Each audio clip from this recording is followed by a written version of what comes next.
negotiations that took place in the summer of 2000 at Camp David with then-President Bill Clinton, PLO Chairman Yasser Arafat, and former Israeli Prime Minister Ehud Barak. The aftermath of their breakdown is perhaps the clearest example of the Israeli PR machine at work. There are two pieces of this narrative that the Israeli propaganda machine has been very effective in convincing everybody of. The first is that what happened at Camp David was that Barak made the most generous offer that any Israeli ever had or would make. Arafat answered with violence. The charismatic crusader for a Palestinian homeland has rejected what many thought was the best peace deal he could get, and he's failed to stop the terror. In fact, 2 years ago, Ehud Barak did lay it all out on the table. A Palestinian homeland, giving back over 90% of Jewish settlements, even a plan which divided Jerusalem. What was being offered to the Palestinians was an impossible deal that no Palestinian leader could possibly have accepted. They proposed creating a Palestinian state in most of the West Bank and Gaza Strip. But this state was not going to have control over its borders.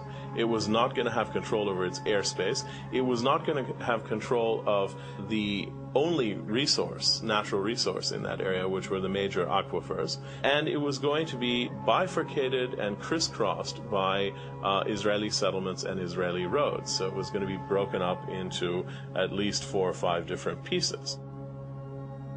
It was a nominal Palestinian state within effectively a greater Israel. It's as if the Palestinians have been put in the basement of their house, and they, might be allowed most of the rooms, but Israel gets to control all of the hallways and some of the rooms. So you want to go from your living room to your bedroom, you got to go through an Israeli checkpoint. You want to go, from your kitchen to your bathroom, you got to go through an Israeli checkpoint. Well, do you really control your house under that set of circumstances? It did not offer Palestinians unimpeded access to their holy sites, and it did not offer Palestinians any solution to the 3 million Palestinian refugees who live in these refugee camps under horrendous conditions. The occupation was not being dismembered, it was being made more efficient. It was being consolidated, where Israel would maintain its strategic interests, whether it be hilltops, whether it be water, whether it be different agricultural things that they had interest in, and the Palestinians would have what was left, basically. And if they wanted to call it a state, they could call it a state. If they wanted to print postage stamps, they could print postage stamps. If they wanted to have a national anthem, feel free.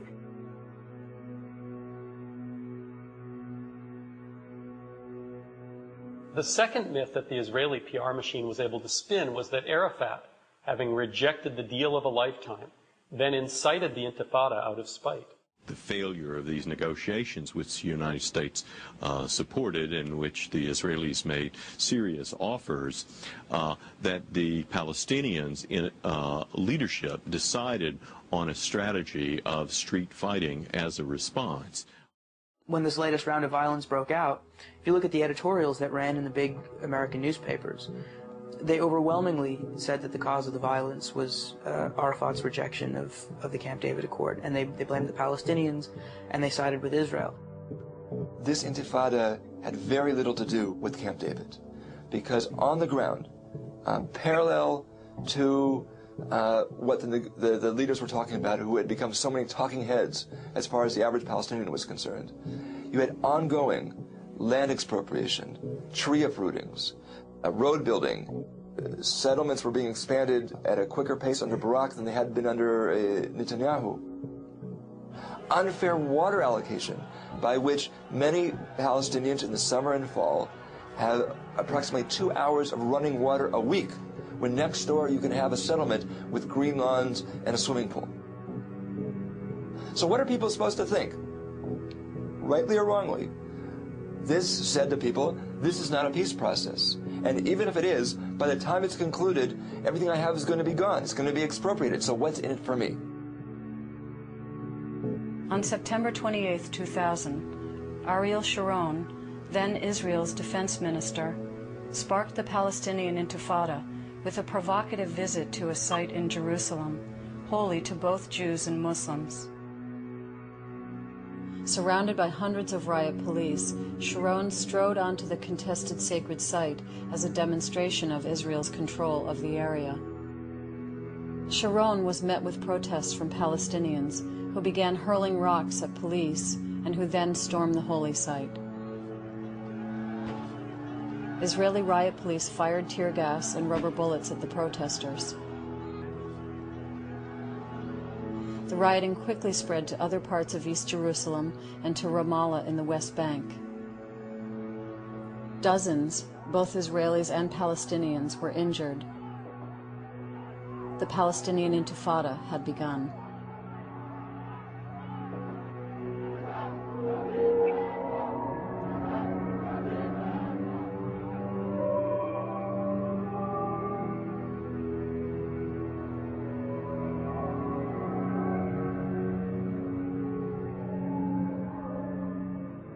Public relations works not only by controlling the content of media reports, but also by making sure that some voices are never heard. The marginalization of the Israeli peace movement in the American media is an example of how this works. It's been the point of view of the Israeli peace movement for years that the fundamental cause of the conflict is the Israeli occupation of Palestinian land and the settlement policies. But that view is considered in the United States something that's extremely marginal, and that you rarely see that view put forward in the American media.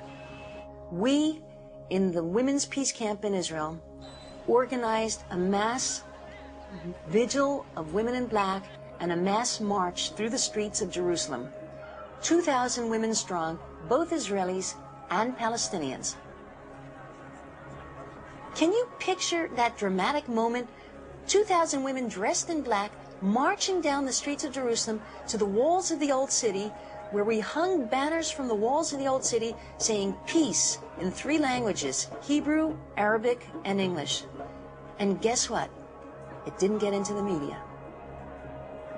That's not the kind of image that the media wants to create, because then all these images of Jews and Arabs working together, of Palestinians wanting peace, would create a kind of dissonance. It would contradict the message that the media has been giving us for years and years. Then how do you explain it? You can't explain it. One of the many groups working for peace inside the occupied territories that has not received coverage in the United States is the Israeli Committee Against House Demolitions.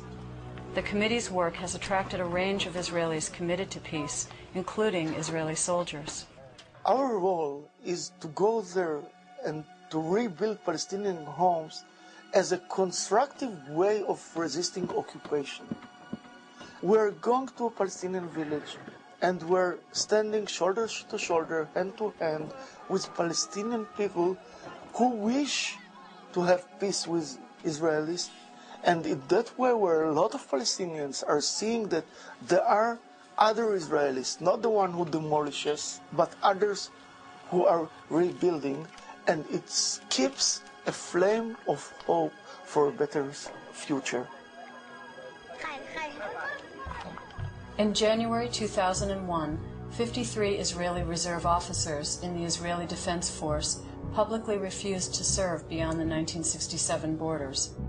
They signed a petition stating that they would not serve in the occupied territories in order to dominate, expel, starve, and humiliate an entire people. Since then, hundreds of Israeli officers and soldiers have joined the movement, Courage to Refuse. For their refusal, they have paid a heavy price, including serving jail time and being labeled traitors. I'm an Israeli patriot. We are Israeli patriots. I served more than 25 years in the Israeli army as a major in the IDF. All of us were volunteering to do their army service in dangerous places, and we earned the right to say that the occupation doesn't serve the security of Israel. And we're doing it from our stand as a specialist for military job. We're the military. We know what provides security. And we paid with our time and energy